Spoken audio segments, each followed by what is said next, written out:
Hi everyone, and thank you so much for having us here today and braving this snowy weather. Luckily it's a little bit warmer today, but we have received a little bit of snow. So I wanted to really start this morning by asking the question, are we ready? There are now more seniors living in Ottawa than there are youth and children. So what does this mean for our city, our social and healthcare infrastructure, accessibility, and our built environment?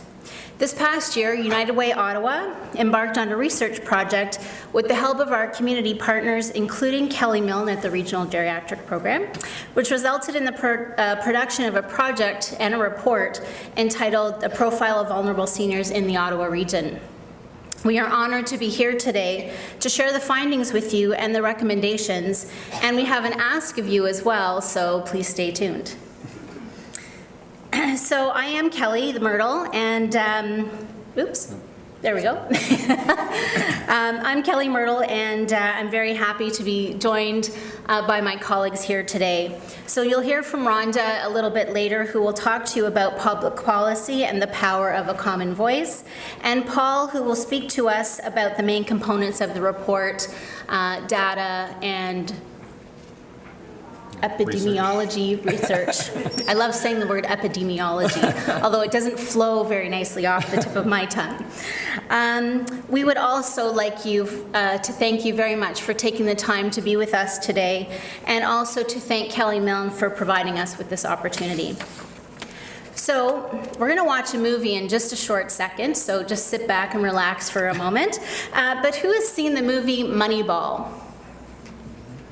So yeah, so quite a few of you. So this movie is a film about baseball and a general manager's attempt to put a baseball team together on a budget by employing computer-generated analytics to draft his players. So baseball, data analytics, how do you make this movie really exciting? Well, you add Brad Pitt. So adapt or die, pretty heavy sort of thing to talk about this morning on a Monday, right? Traditionally, people within our community thought that, well actually I'm going to go back a second and just talk about a critical juncture. So we're at a critical juncture here. Our seniors population is expected to more than double by the year 2031. And you know the saying, if you always do what you've always done, then you'll always get what you've always got. And that won't work for any of us any longer. Doesn't matter what sector you're in. Our respective sectors are going through a major change. They have to, and we need to adapt to this change to support seniors in our community, especially those that are most vulnerable. And we need to do this together. And that's a common thread that you're going to hear this morning, is the togetherness of what we need to do going forward. So why does United Way care? Traditionally, people within our community thought that United Way raises money for issues, and then we give that money out. Historically, we did do that. Oh, if we could just have other sites mute their mic, please.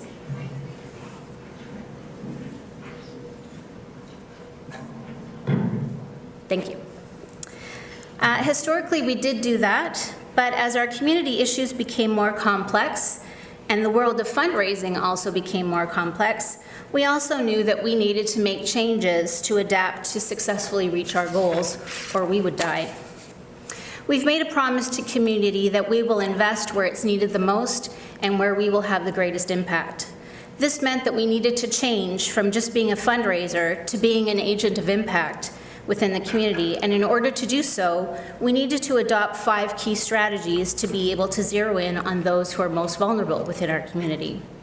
We still invest in programs that have impact, but we now leverage resources that could be other funders, community partners, those who have subject matter expertise. We not only invest, but as you can see with this report, we also do our own research. We convene partners who have similar goals and combine our efforts around community problems, and in this case, the social determinants of health bind us together to tackle this issue. And we speak up and we advocate together to have the most impact. Now, I know that in your profession, this image means something to you. This image also means something to every single person within our community. It's our grandmother, it's our mother, it's our neighbor. And this also certainly means something to the media. You can't pick up an iPad and read a digital news article these days without seeing this particular picture. And in fact, Paul brought this to our attention because he reads his iPad every day and sees this particular image. It's a picture that reminds us that we have to get this right together and to be able to say that we are ready. So the goal of our seniors report was to get a better understanding of the current state of our seniors in Ottawa, look at the factors that lead to vulnerability, and look at the areas in which our seniors are, where they are, and how we can better support them. If you haven't had a chance to look at the report, we invite you to check out our United Way website. We'll have the URL at the end, and download a copy of the report. It's available in both French and English. And now I'm going to hand you over to Paul.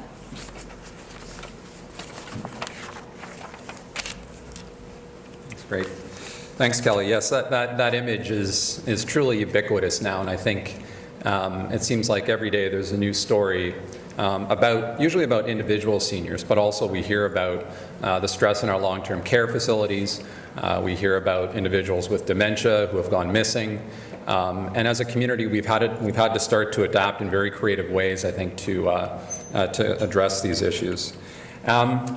So I'm going to just spend a little bit of time walking you through the report without going into too much detail, but just generally the broad strokes and some of the interesting approaches I think that we took to make this report relevant to a United Way audience, which is quite different. We're ultimately accountable to, I don't know what the number is, something like 50,000 private donors. So a very different audience. So it meant we had to really think carefully about how we took that narrative in terms of the demographic shift, the shift in population, and make it meaningful to people in neighborhoods all across the city. So I'll speak to that a little bit as well. So the report is structured in a very simple way. There's a sort of a 50,000-foot demographic profile that talks about the changes in population at a national, provincial, and a local level. We then get into the factors that contribute to vulnerability at a population level. So here we're looking at proxies like seniors living alone, seniors over the age of 80, seniors living in low income. And the predictive power, I guess, of these individual indicators in terms of how they contribute, to what extent they contribute to vulnerability, there's quite a range there.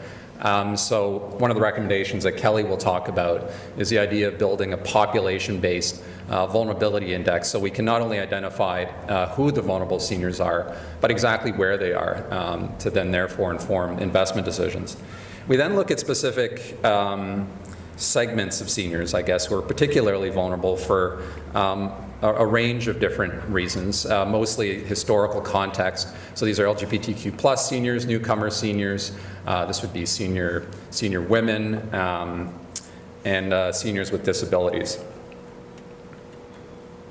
So this is a widely reported trend line, and Kelly referred to this. There's now more people over 65 than under 15, and at both a national and provincial level. In Ottawa, we're not quite there yet, but I think in another couple of years, we'll cross that threshold as well. And you'll see that it'll continue to a point where more than 25%, or 1 in 4 people in Ontario, will be over the age of 65. And this is really quite unprecedented if you changed the date intervals, say going back 3 decades. This is the first time we've seen this kind of a change in a very long time. But there's some good news. There's been a significant decrease in low-income seniors. So in 2011, 6.1 seniors in Ottawa were living below the low-income cutoff. However, this doesn't provide a full picture of the economic vulnerability of seniors in Ottawa. And it doesn't reflect the disproportionate rate among certain groups, many of which I referred to earlier, the overrepresentation of low-income seniors in certain neighborhoods. And certain vulnerable groups of seniors are more likely to be living in poverty, including the unattached, senior women, recent immigrant seniors, and Indigenous seniors. So low-income seniors were also significantly overrepresented in certain neighborhoods in Ottawa. So in some neighborhoods like West Centertown, for example, not too far from here, more than 30% of seniors are living below the low-income cutoff. So quite a range depending on the neighborhood in Ottawa. So these trend lines, these statistics are important, but in order to make this data relevant at a neighborhood level, and again, coming back to our audience, which is private donors who live in neighborhoods that are meaningful to them, that they identify with, we took that data and we disaggregated it by neighborhood in Ottawa using something called the Ottawa Neighborhood Study, which is an incredibly powerful tool that I urge you to look up, and I'll bring up the URL in just a minute. But it began in 2006. There was two professors at the University of Ottawa who wanted to explore the relationship between geography and health outcomes, understanding that our individual health outcomes were not just driven by the individual, but by environment, by the built environment, by certain risk factors at a population level. So the goal was really twofold: to better understand the physical and social pathways by which neighborhoods in Ottawa affect our health and well-being, and to provide citizens with facts to support evidence-based decision-making. So the first thing they did, which I think made it kind of stand out from other population-based data repositories, I guess, that exist out there, is they identified the fact that most people don't live in census tracts or postal codes. We live in neighborhoods that we identify with. If you ask somebody where they live, they'll tell you, oh, I live in the Glebe, or I live in Vanier, or I live in West Centertown. So this was sort of factored into the thinking in terms of how we wanted to build and identify the boundaries for neighborhoods in Ottawa. Very important. So we wanted to better define neighborhoods. We also wanted to gather data on neighborhoods based on the social determinants of health. So you'll see that it's now a massive repository of data looking at the demographics, the people, education, income, housing, childcare, crime, a whole range of different data sources. And then we wanted to share this evidence with policymakers and citizens.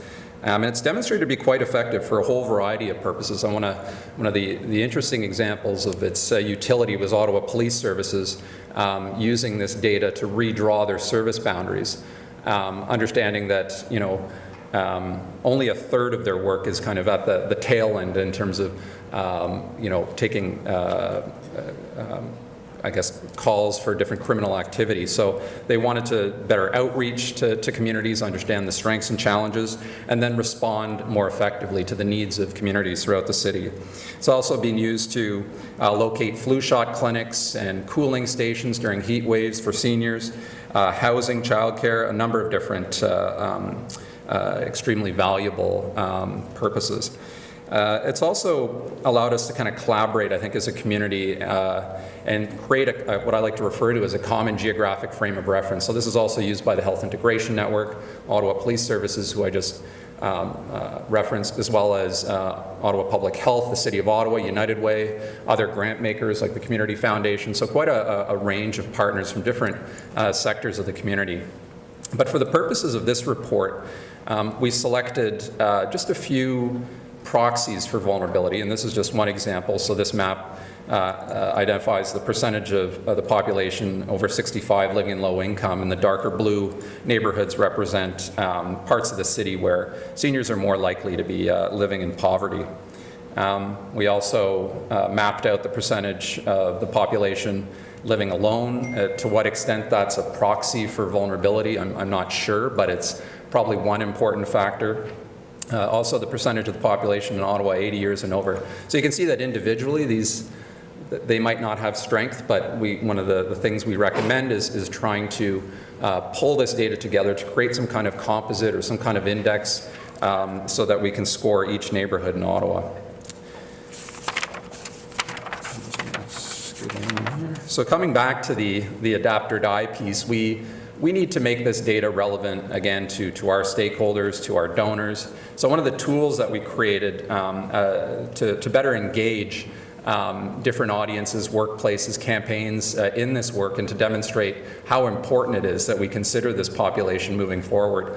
We created a swipe map. So on the left-hand side, I guess it would be, yeah, your left-hand side, you can see the percent over 65 in 2010. And then on the right-hand side, you can see the percent over 65 in 2025.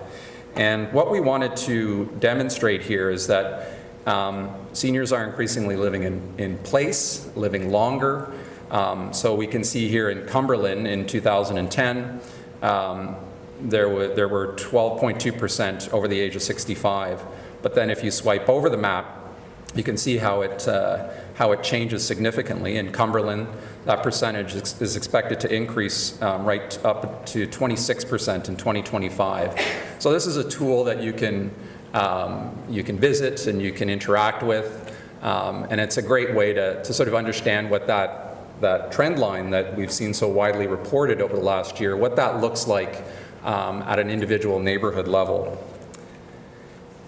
So I'm just going to draw your attention to two data sources. So the Ottawa Neighborhood Study on the left, neighborhoodstudy.ca, an incredible resource, an incredible population data source, lots of good stuff there.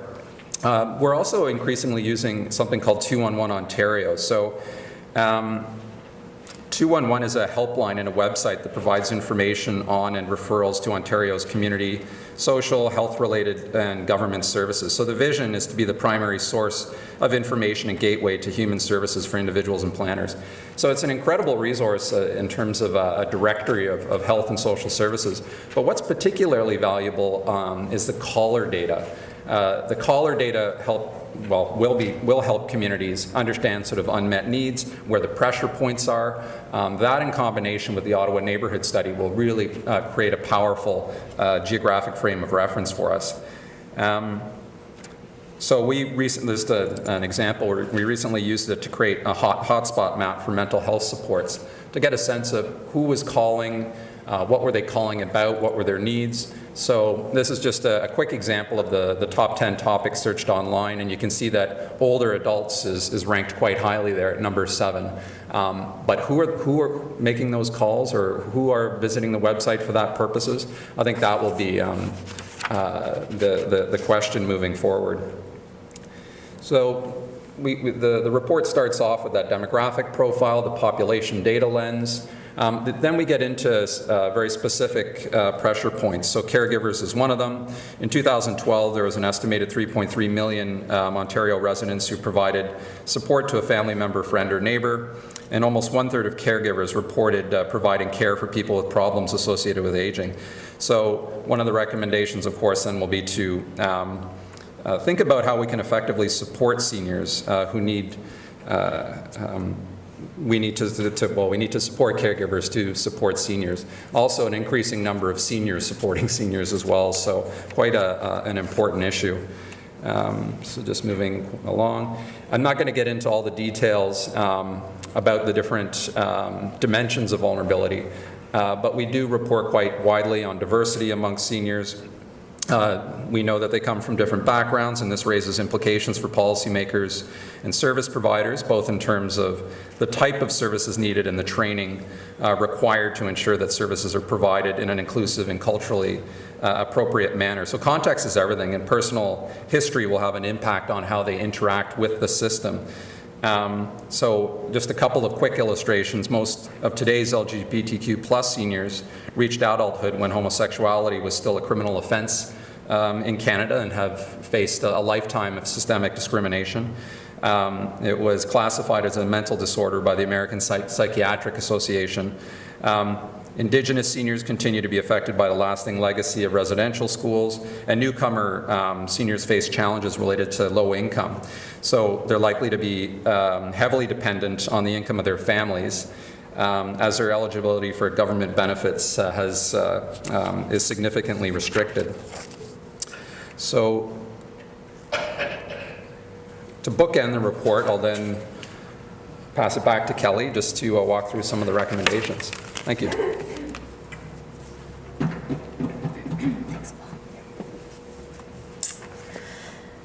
So just to give you a little bit of a high-level overview of the recommendations that we came up with from the findings of our report, we do know that this report doesn't answer everything, but we hope that it illustrated the importance of having the right information and tools to more effectively meet the requirements of our growing seniors population.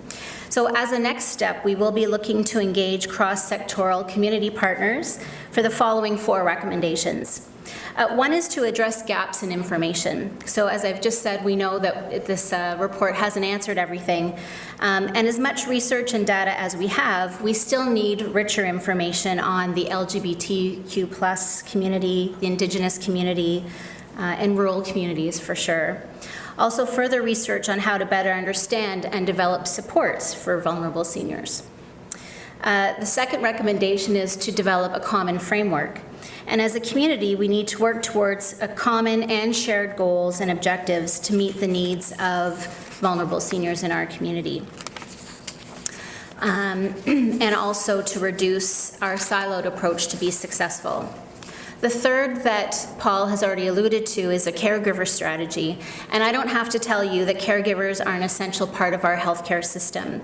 We recommend that community partners work together better to understand the challenges faced by caregivers and work to offer better comprehensive and integrated supports.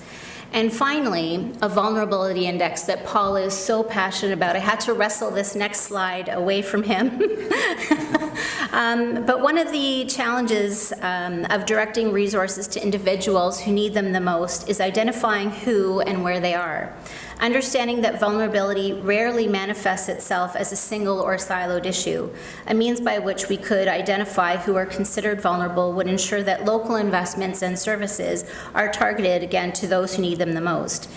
This is different from a frailty index, but they could certainly be used to complement each other. So this is an example of a vulnerability index that is actually used by a community in Ohio. So we're not just pulling unicorn out of the air here, right, Rhonda?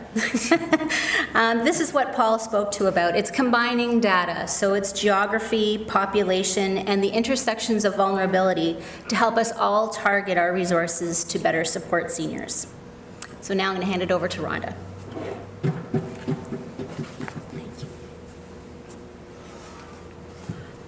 So I'm here this morning to make a little bit of a pitch to this group, and my role at United Way, as you heard earlier, is public affairs, public policy, government relations. And to begin the pitch that I want to make to you this morning, I want to bring you back to this, what we refer to internally as the circle of impact. And it's really how we conceived of the strategies that we would need to apply if we were going to make more systemic change, and we were going to move more progressively towards the goals we had set for our community, of which one is related to supporting vulnerable seniors. And I guess what I'd like to say about this circle of impact is that these are a lot of things that all of us do in our daily jobs or in our institutions and organizations. It's a lot of our work is about having or getting resources. It's about investing in or operating good programs that reach the people that need it and deliver the results that we want. Research is a critical piece of the work that we do because it allows us to know whether we are making an impact. Convening is a big part of this because I think that as we've all come to appreciate, complex issues like a growing seniors population cannot be resolved or tackled by any one group alone. But the one strategy that I'm most interested in is speaking up. And when I talk about speaking up, what I really mean is talking to government. Because I think that we can all acknowledge that very little changes in our systems unless we have some alignment with public policy, with the leadership of government, and how they use their funding to support work at our level. And what I would say about talking to government is that there's a big difference between talking to government and being heard. And The analogy that sticks in my head most when I think about the distinction between talking to government and being heard by government is a little story that was told to me by a mentor of mine, a gentleman named Joe Jordan, who's a former MP from Leeds Grenville, who was sitting during the late 90s and early 2000s. And he's now a lobbyist, so he took what he learned on one side of the table and he's now using it on the other side. But what he said to me is, when he was an MP, no one ever showed up at his office with a cup of coffee and said, "Hey, Joe, I just wanted to tell you you're doing a great job." He said, for the most part, people are lined up at my door all day long asking for money.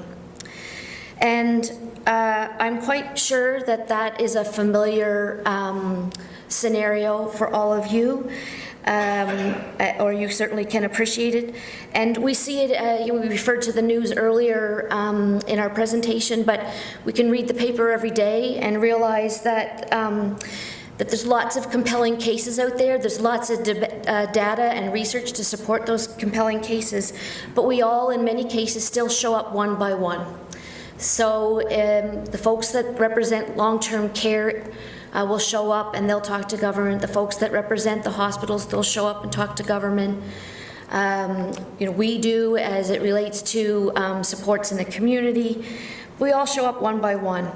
And well, that has sort of two scenarios. And one is if you're optimistic, and the other is if you're a little cynical. If you're optimistic, it means that you're leaving government officials to help make determinations about who made the best case and to use their resources in terms of developing public policy to guide how they're going to move forward. That's the best case scenario. In a worst case, and if you're a little bit cynical, and some days I am a little, it gives a good opportunity to split groups against themselves and makes a scenario where very little gets done, because how do you make a decision between 4 or 5 groups that are all making a very compelling case? And so maybe it's just better to wait.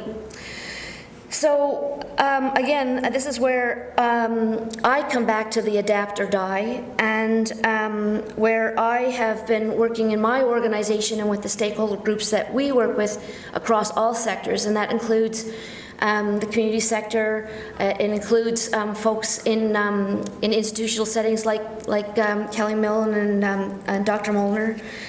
And hopefully it will include all of you, but the concept here is to begin speaking across sectors with one voice.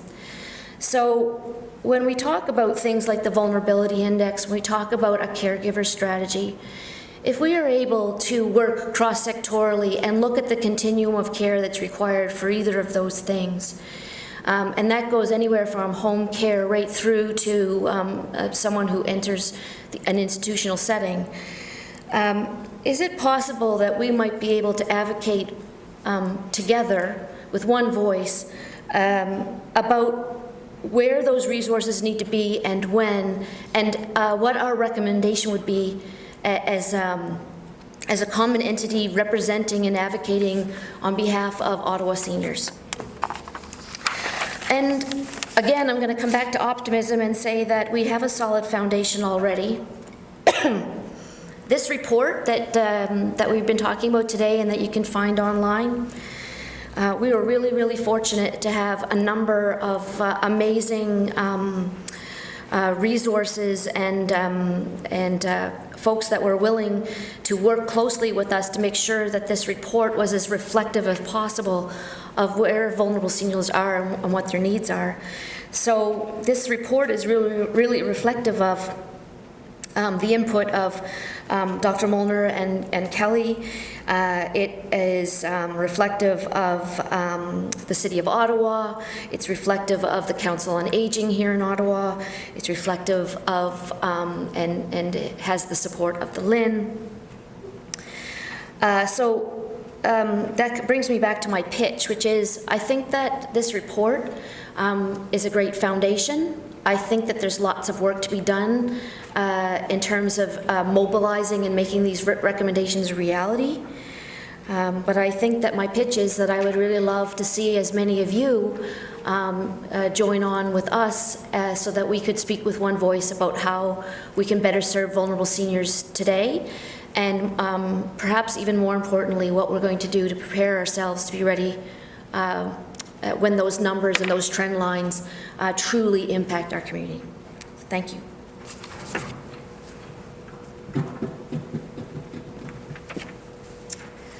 So we're in the homeward stretch now, and I'm just going to talk to you a little bit about our next steps. So we're still actively speaking about this report and looking at the recommendations and beginning to work on those for sure.